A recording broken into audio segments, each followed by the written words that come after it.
Je voudrais faire une vidéo un peu émotionnelle ce matin. Parce que depuis début 2018, il y a pas mal de nettoyages qui se font pour moi. Et il y a des trucs super importants qui émergent sur la façon dont on peut guérir de certaines blessures et de certains conditionnements internes qui nous font souffrir. Et notamment sur justement toutes les zones émotionnelles qui ne sont pas vues et entendues et qu'on a tendance à censurer dans nos vies.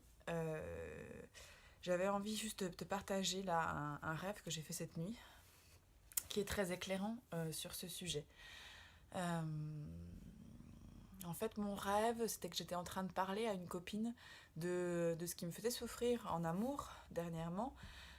Dans la réalité, en fait, je suis dans une relation, je sors d'une relation amoureuse et la personne que j'aime ne veut plus me parler. En tout cas, elle prend beaucoup de distance et son absence d'envie d'échange et de message, ben, ça me fait vraiment mal.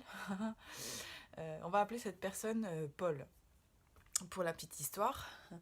Donc voilà, Paul n'envoie pas de message et voilà, ça provoque des réactions chez moi. Donc dans mon rêve, je suis en train de partager ça avec ma copine Florence et je me vois en train de lui expliquer voilà, ce qui se passe dans cette relation et je me vois lui dire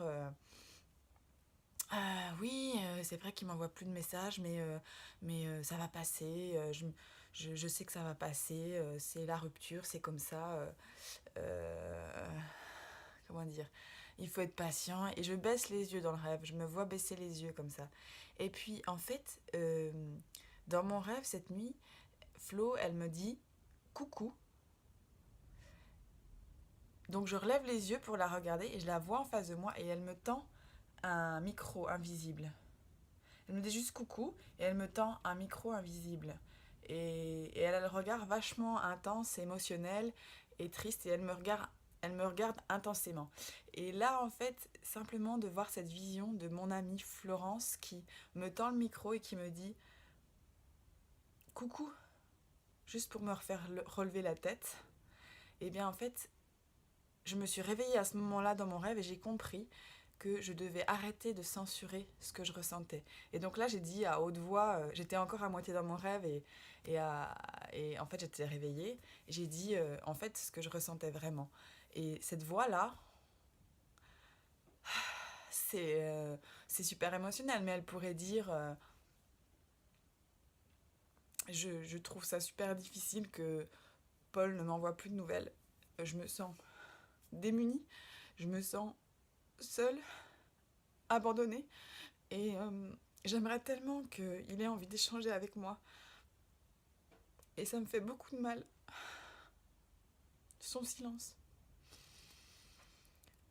Et là, je te dis en fait ce que je ressens vraiment. Au lieu de censurer en disant ça va passer, c'est normal d'avoir mal dans les ruptures. Au lieu d'excuser la situation, je me mets juste en contact avec mon ressenti et je te le partage. Et là, il y a une grande guérison qui s'opère. Parce que pour les personnes comme moi, qui enfants ont été vraiment censurés dans leur ressenti, dans leur sensibilité, dans leur souffrance, il y a énormément de honte à montrer. Euh, L'émotionnel, les émotions qui nous traversent, beaucoup de difficultés à dire, à exprimer ce qu'on ressent sans avoir honte, sans se sentir coupable. Parce que généralement, les émotions, la souffrance et les sensations euh, de non-amour, elles n'ont pas été reçues par nos parents, elles n'ont pas été comprises, elles n'ont pas été accueillies. Et donc en fait ce rêve-là que j'ai fait cette nuit, il m'invite juste à dire que si tu veux guérir, il va falloir que tu t'exprimes à toi-même ce que tu ressens vraiment, au lieu de toujours censurer.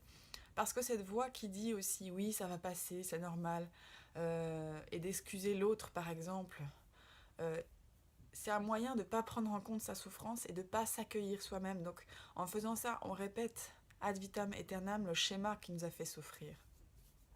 Par contre, en se reliant à à ce que l'on ressent, en mettant des mots et en contactant cette souffrance-là, en contactant le fait que je me sente démunie, abandonnée, euh, seule, que j'aimerais tellement que Paul euh, ait envie d'échanger. En fait, ça libère la parole à l'enfant intérieur. L'enfant qui, petite, face à ses parents, s'est senti tellement démuni, tellement abandonné, tellement seul face au silence de ses parents, par exemple.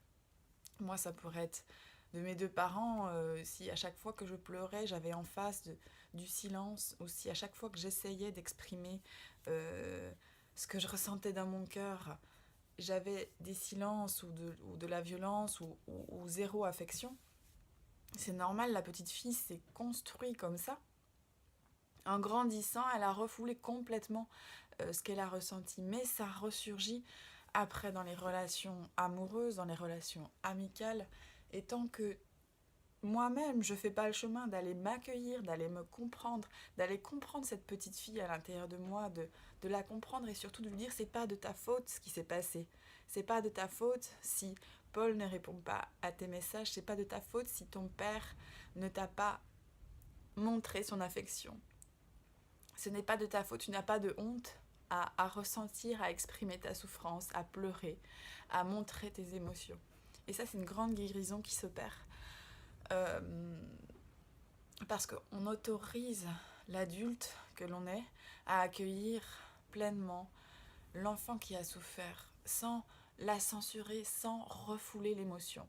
Et ça peut faire très peur parce que là, on se remet en contact avec des souffrances de l'enfance. Mais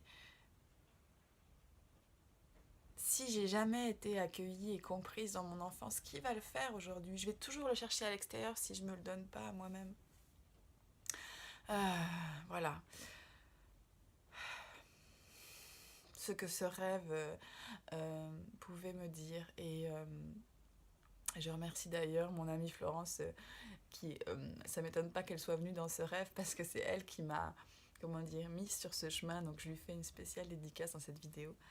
Et, euh, et je vous conseille de lire si vous voulez aller plus loin sur cette thématique de accueillir l'enfant, accueillir les souffrances de la petite fille ou du petit garçon que vous étiez sans les censurer et surtout ne plus cautionner, ne plus cautionner ce que vous avez vécu enfant, la maltraitance que vous avez reçue.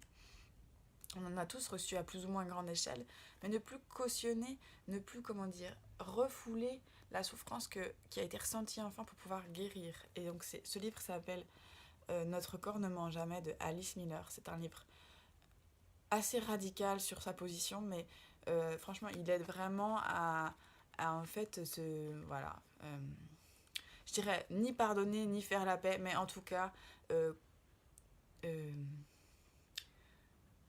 aller toucher en fait l'essence de l'enfant qui a souffert et reconnaître ça et accueillir ça, reconnaître ça sans excuse en fait, sans excuse pour les parents, sans excuse pour la société.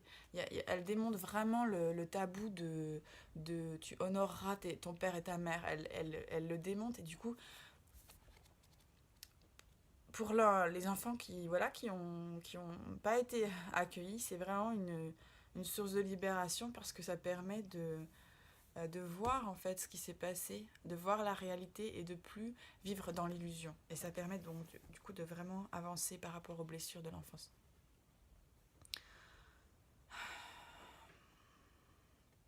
Voilà ce que j'avais à dire. Je pense que c'est très en lien avec les énergies de la nouvelle lune.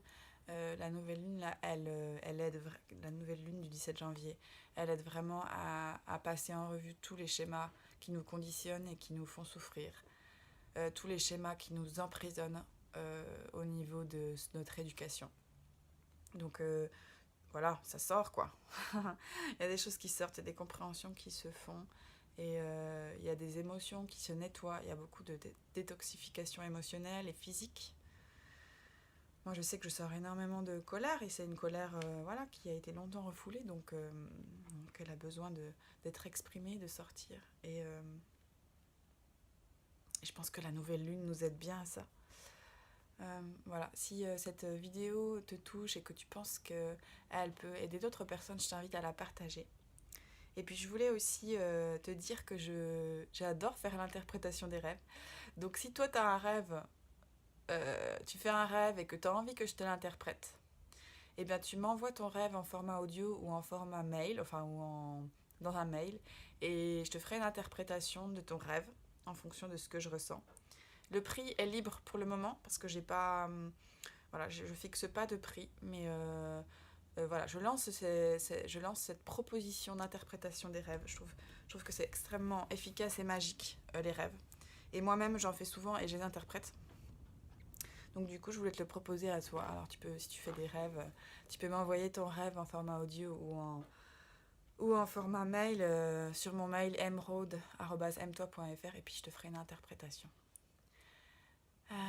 Voilà, je t'embrasse, je te dis d'exprimer qui tu es, de t'accueillir et surtout de ne pas cacher ta sensibilité, de ne pas cacher ton émotion parce que c'est ce qu'il y a de plus beau, je crois, c'est ce qu'il y a de plus beau sur la planète, de savoir accueillir ses émotions, de savoir les exprimer et non pas les enfermer. Je sais à quel point c'est tabou, je sais à quel point on n'ose pas se montrer, et moi la première, et en même temps, c'est ce qui fait notre beauté d'être humain et on n'a pas à avoir honte d'être émotionnel, on n'a pas à avoir honte de parfois avoir des journées à fleur de peau, de, de ressentir quoi, la beauté et de ressentir les émotions, c'est une super grande qualité.